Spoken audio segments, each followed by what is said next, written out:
নতুন ভোটার যারা হবে তাদের প্রতি আমার একটাই বক্তব্য, সেটা হচ্ছে আগামী বাংলাদেশকে সত্যিকারের একটি স্বর্ণের বাংলাদেশ গড়তে হলে তাদেরকে অবশ্যই বিচার বিশ্লেষণ করে তাদের মুরব্বীদের পরামর্শ নিয়ে এবং তারা যা দেখতে পাচ্ছেন সেই হিসাব নিকাশ করে ভোটটা দিবেন।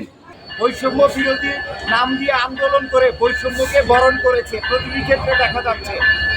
আমি মনে করি তাদের ভিতর থেকে এই সমস্ত প্রোপাগান্ডাগুলা ভয়ভীতির কারণে তারা করতেছে।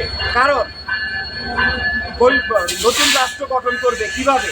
একটি স্টুডেন্ট কত কোটি টাকার উপরে মালিক হয়ে গেছে, আমাদের চোখে দেখা আছে। ঢাকারই এই বনশ্রীতে নাম নাই বা নিলাম, আশা করি জনগণ বুঝবেন যে ওনাদের 2 বছর আগে কি ছিল আর বর্তমানে কি।